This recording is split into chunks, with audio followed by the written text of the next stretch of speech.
Olá, meus seguidores do YouTube e Telegram. Ai, gente, já tentei gravar vários vídeos, mas o barulho tá terrível. Sejam bem-vindos ao meu canal. Gente, vou tentar fazer mais esse vídeo porque, nossa, esse final de semana o barulho aqui ficou intenso, gente. Era até para eu passar ontem o vídeo para vocês, mas não rolou. Então vamos ver se hoje rola, hein?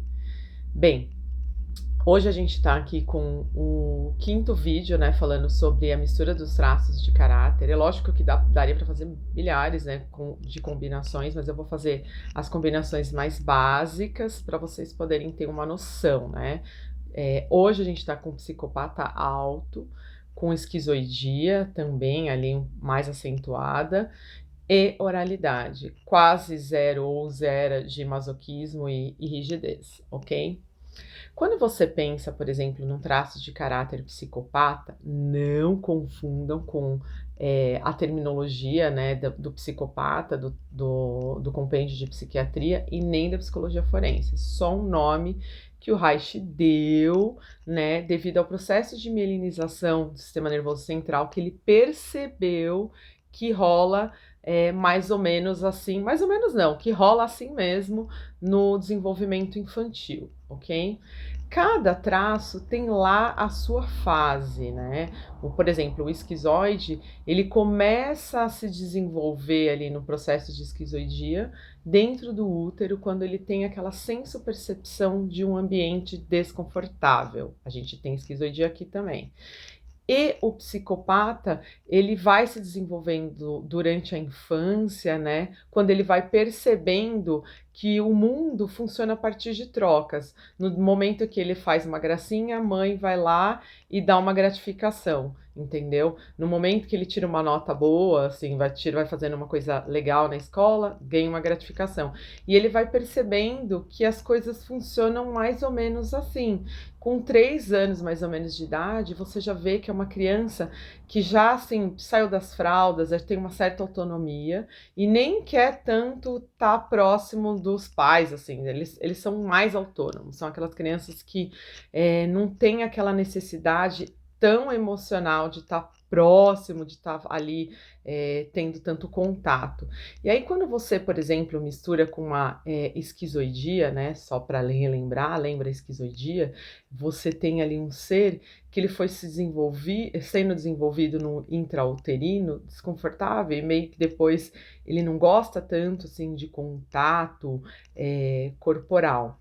Então aí você imagina, você misturar, por exemplo, uma esquizoidia, que já é uma pessoa que é meio cavernosa, né, que gosta de ficar na dele, que não gosta tanto de contato físico, né, principalmente de toque, essas coisas, com um psicopata alto, que já tende a racionalizar, né, a perceber o ambiente como algo de negociações, né? Tipo, eu dou uma risadinha aqui, eu faço uma coisinha ali e ganho atenção, ganho carinho, ganho uma bolacha, ele vai crescendo assim, mas também tem um lado muito negativo, por exemplo, do traço de caráter psicopata, que quando você ali está no processo de desenvolvimento, né, infantil, você percebe que o mundo está sendo a partir de trocas, né, no sentido de que você faz uma gracinha e te devolve um biscoitinho, te devolve um carinho, um beijo, uma atenção. A criança também, ela tende, às vezes, a se sentir manipulada nesse sentido. Entendeu? Quando, por exemplo, ela vê que ou os adultos, ou a situação, ou mesmo a instituição, não dá tanta atenção quando ela não chama atenção, o foco, né? Não tem o foco dos holofortes em cima dela, porque ela não está fazendo algo em troca. Então ainda tem essa coisa assim que às vezes a criança, quando ela vai nesse processo de desenvolvimento, ela vai sentindo que existe uma manipulação do lado de fora. Então, ela começa a trabalhar com essa manipulação, porque a dor dela é justamente essa, né? É sentir que ela só ganha as coisas, ela só faz as coisas se ela fizer uma determinada coisa que chama a atenção dos adultos ou da situação que ela se encontra. Então, o medo maior desse traço é se sentir manipulado nesse sentido, entendeu? É se sentir manipulado em algumas situações. São aquelas pessoas que odeiam, né, saber que existem fatos e fatores, né, que podem alterar aquilo que elas sentem e são. Então, o traço de caráter mais psicopata, ele não é que ele é frio, no sentido de que são pessoas mais frias, não tem tanta emoção. Eles tendem a racionalizar o emocional, por quê? Foi a maneira com que eles encontraram desde lá da infância para se neuroproteger desses processos manipulatórios, né, das pessoas, das situações manipulatórias que colocaram ele naquela posição de tipo troca, né? São aquelas crianças Disney, né, que os pais levam para fazer, para serem atores, atrizes, e tipo, como quando tem reconhecimento da mídia ou mesmo de quem está fazendo o processo, eles se sentem importantes. No momento que eles não estão ali com o foco dos holofortes, eles se sentem manipulados. E realmente eles podem ser manipulados nesse sentido. Por quê? Porque eles perceberam, né, que às vezes os pais usavam a criança para, tipo, como troféu mesmo, né? Se vamos colocar assim, que esse é o exemplo clássico aqui em todo o YouTube, em todas as pessoas que estão falando de traço, a gente chegou a essa conclusão. Que quando os pais usam as crianças, né, como se fosse realmente, olha meu troféu, olha aqui que ele sabe fazer, que nem, olha aqui, olha quantos idiomas ele sabe falar, olha isso que ele sabe fazer, olha isso. Então, a criança, ela de alguma maneira, ela se sente reconhecida nessa posição que foi dada de presente para ele, no sentido de existir. Então, ele começa a atuar em cima disso e começa a se desenvolver no sentido de, se eu faço gracinha aqui, as pessoas vão rir e vão gostar de mim. Se eu faço isso aqui, elas vão me dar alguma coisa. E eles vão crescendo fazendo essas trocas e associações. E às vezes, quando eles estão na dor, eles fazem birra. Porque eles também aprenderam que quando eles fazem birra, eles se colocam numa posição de vítima, às vezes, se vitimizam, porque mesmo assim, quando eles estão fazendo birra ou se vitimizando, eles têm um ganho secundário, mesmo que seja aquela tensão negativa, quando a criança está fazendo birra, por exemplo. Entendeu? E isso vai crescendo junto com a criança, né, que percebeu que o mundo lhe dá atenção quando ele faz alguma coisa que chama a atenção do mundo, e ele vai negociando com isso. E junto, por exemplo, com uma esquizoidia, que quando a pessoa já tem ali um alto processo, né, imaginativo, né, de criação, eu tenho ali também aquele corpo, só para relembrar, né? Aquele corpo que vai para o triângulo ao contrário, mas eu tenho um cabeção do esquizoide, e eu tenho, às vezes, uma oralidade que pode me levar a uma certa obesidade. Então, ou não, às vezes você tem um oral ali muito bem trabalhado, né? Que ele tá ali nos seus devidos lugares, mas que tá obedecendo esse formato. Que eu também posso ter uma pessoa que ela malha, ela tá toda em forma, mas mesmo toda em forma você ainda percebe, tem lá o triângulo, tem o cabeção e tem aquela oralidade em determinados lugares que ficam evidentes, por exemplo, em boca, em algumas partes do abdômen. E principalmente quando você vai fazer, por exemplo, um processo de anamnese anatômico corporal, você observa isso nos membros inferiores, que você vê que os membros inferiores, eles de alguma maneira, eles não são tão fortes e proeminentes como, por exemplo, você observa no masoquismo e na rigidez.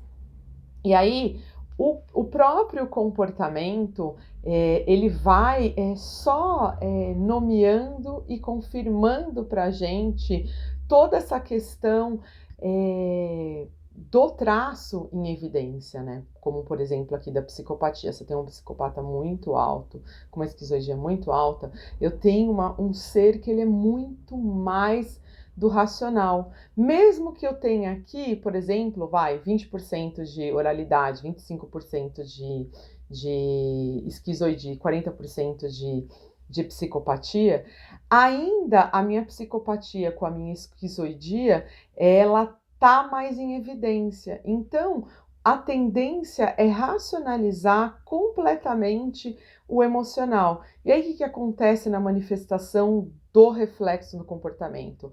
Você vai ter uma pessoa aqui que ela vai racionalizar toda a criatividade, né? Todo o emocional, e ela vai negociar com esse criativo que tem em si para poder conseguir as trocas e negociações. Ela vai sentir o emocional, porque o emocional dela tá lá em 20% alto, tanto quanto a esquizoidia, né? E ela vai, ao invés de ela pegar toda a questão emocional como um oral colocaria, assim, tipo, ia pra fala, iria querer contato, iria querer essas coisas, não. Como ele tem muito mais racionalidade, a tendência é não querer muito contato pele a pele humano, né? E ao mesmo tempo tá racionalizando o emocional para uma captação de uma negociação. Então são aquelas típicas pessoas que conseguiram racionalizar o emocional a ponto de negociar com esse emocional e com essa alta criatividade do esquizoide, percebendo inclusive que não tem a estrutura da execução. São aquelas pessoas que são líderes natos e que não vão ter nenhuma dificuldade, por exemplo, de delegar funções, entendeu? De colocar cada um no seu lugar, cada um fazendo a sua parte. São aquelas típicos, pessoas tipo Donald Trump, que mesmo que em algum momento passou ali por um processo de fracasso, perdeu tudo, ainda consegue se levantar como uma fênix, entendeu? Das cinzas e renascer. Por quê? Porque eles têm uma estrutura muito mais racional, no sentido de racionalização mesmo, e consegue, por exemplo, transformar todo o processo imaginativo, criativo, são aqueles grandes publicitários, sabe? Pega todo esse processo imaginativo junto com essa oralidade, que ele vai pegar essa oralidade e transformar como se fosse uma antena para captar quais são as manifestações tanto sentimentais e emocionais que estão acontecendo, por exemplo, no inconsciente coletivo social. Então são essas pessoas que, sim, que vão para a genialidade no sentido de quando elas estão no seu recurso positivo, vão usar todo esse potencial da racionalização, né? São grandes filósofos, grandes marqueteiros, são pessoas que vão usar toda essa criatividade e vão empacotar para vender. Por quê? Porque a psicopatia tá bem alta, né, no nível de negociação. E a oralidade que eles têm, tipo, eles não são aquelas pessoas que demonstram muito sentimento pelas pessoas, muito pelo contrário, elas sentem, mas elas não demonstram. E elas captam o emocional das pessoas, elas sabem exatamente tudo o que está acontecendo no emocional das pessoas, do coletivo, inclusive, e elas usam isso num processo criativo e elas pegam toda essa parte criativa com a psicopatia em evidência e empacota para vender. Entendeu? Então são pessoas que quando estão no recurso, elas usam todos os seus recursos positivos de todos os traços para conseguir fazer ótimas negociações com sua criatividade e com o emocional da coletividade, de si com a coletividade. São aquelas pessoas que conseguem ter ideias brilhantes de grandes comerciais, de projetos de filme e outras. São pessoas que são pioneiras quando elas estão realmente usando o seu potencial no máximo. Quando estão na dor, aí vão cair exatamente nas questões do que falta, né? Quando estão na dor, o que acontece? Elas acabam viajando muito, às vezes, na maionese, acaba fazendo péssimas trocas, acaba sentindo o emocional de uma maneira mais persecutória, ao invés de, por exemplo, usar o emocional coletivo a seu favor para fazer aquelas trocas que eles já estão acostumados a fazer desde pequenininho, porque eles foram colocados nessa posição, né, de tipo, você faz A, eu te devolvo B, entendeu? Quando eles estão na dor, eles tendem a se vitimizar, porque quando eles não conseguem manipular situações, né, e conseguir usar o processo criativo e sentir a coletividade emocional das pessoas, eles sentem exatamente o contrário, eles sentem que a coletividade, que as pessoas, o meio, estão manipulando as emoções dele, manipulando os sentimentos deles e manipulando até situações de negociações.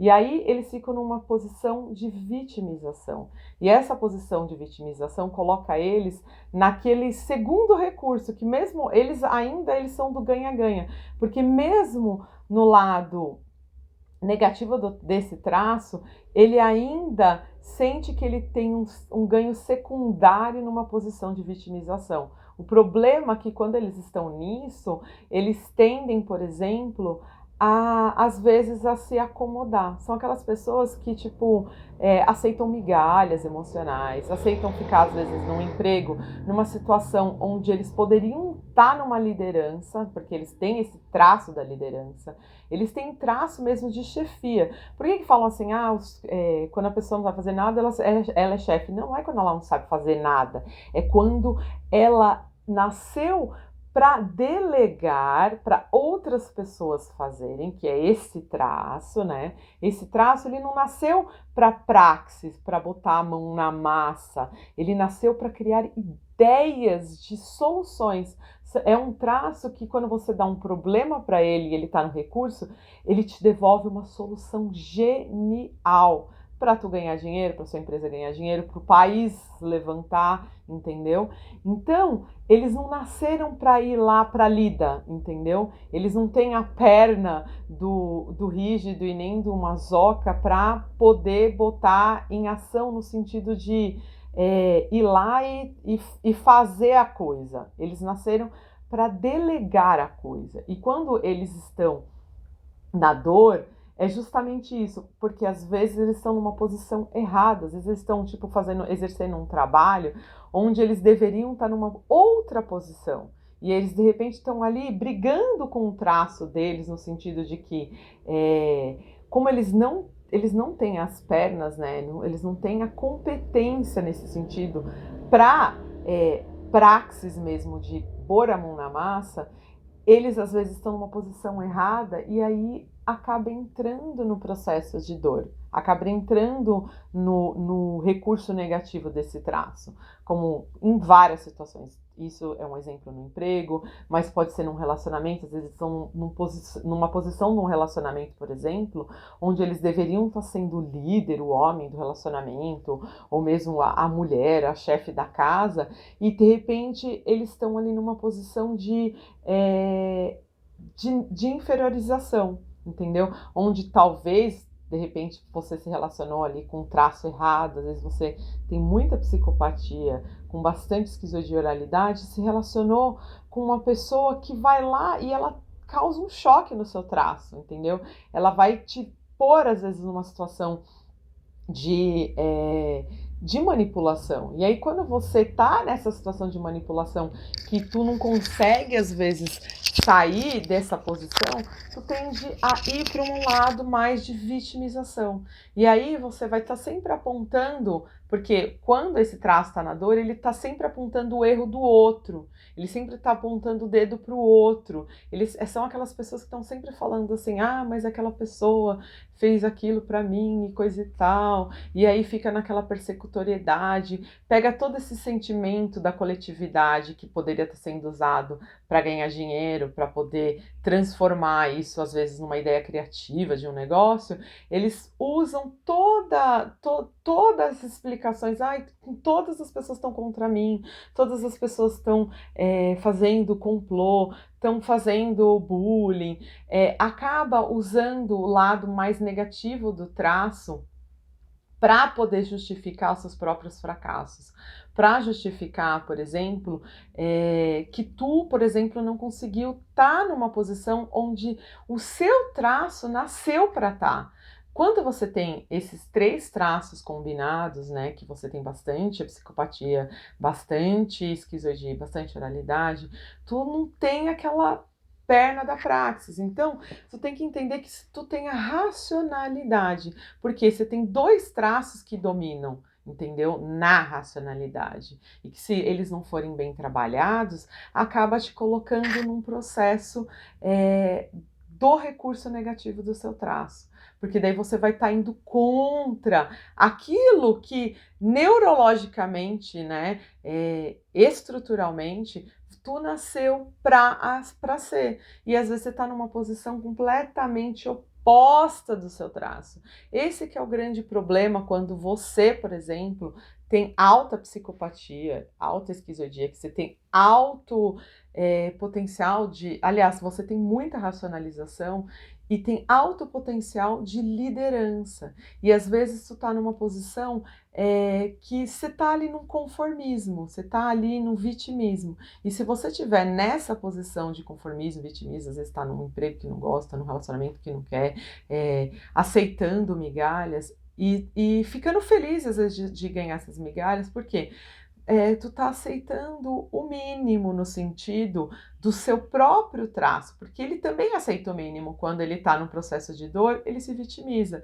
E mesmo na vitimização, ele sabe, a criança birrenta, fez birra, mesmo que ganhou a atenção negativa, ainda ganhou atenção negativa. Então esse traço, ele tende a ter muito disso. Quando ele tá na dor e de alguma maneira ele ainda tem um ganho secundário com aquilo, com a reclamação, tem um prazer em reclamar, sabe aquelas pessoas que têm prazer em reclamar? E que quando ela conseguiu a atenção de alguém que tá escutando, ela já sente que ela ganhou alguma coisa, entendeu? Quando ela tá num trabalho que ela não gosta, mas que no final do mês ganhou um salário que deu para fazer alguma coisa, ela ainda fala assim, pelo menos eu tenho isso, não posso reclamar, entendeu? Pelo menos eu tenho esse emprego. E tem gente que não tem emprego. Então, são aquelas pessoas que falam que essa frase é bem típica desse traço. Aquelas pessoas que falam assim, o não eu já tenho, o resto é lucro, entendeu? Ao invés de, tipo, buscar esse sim numa posição de liderança e não aceitar esse não, entendeu? Então, para você poder entender bem a mistura desses traços, é você saber que quando você tem essas 3 combinações, não importa, assim, é lógico que se eu tenho uma combinação de oralidade alta, esquizoidia alta e psicopatia alta, eu vou ter uma outra conotação, entendeu? Mas quando, mesmo sendo as 3 juntas, então assim, cada uma vai ter uma manifestação comportamental, ali no sentido da vivência mesmo da vida, entendeu? Por exemplo, nesse caso que eu tô dando aqui, quando eu tenho alta psicopatia, que a gente vai chegar nesses exemplos também que é alta oralidade, alta esquizoidia, alta psicopatia também, para vocês poderem entender que existe uma nuance. Mas quando eu tenho essa configuração psicopata alto, esquizoide alto, eu tenho alta racionalidade e oralidade alta, essa oralidade vai ser engolida pela racionalidade. E a tendência é sentir muito mais o emocional do ambiente e negociar com esse emocional quando está no processo do recurso e fazer com que isso gere melhores trocas, melhores negociações, realmente melhor posição do traço, do que, por exemplo, quando você está na dor. Quando você está na dor é exatamente o contrário. Você sente a coletividade, você sente a imaginação indo para uma coisa mais persecutória, e aí você tende a cair na dor desse traço, que é se sentir manipulado pelo social e acabar se vitimizando, ao invés de estar usando todos esses recursos que tu tem, por exemplo, de uma liderança, e sair por cima, liderando, inclusive conseguindo as pernas, mesmo que sejam mecânicas, dos rígidos e dos masocas, para te ajudar a vencer e conseguir as coisas para ti. Fica a dica.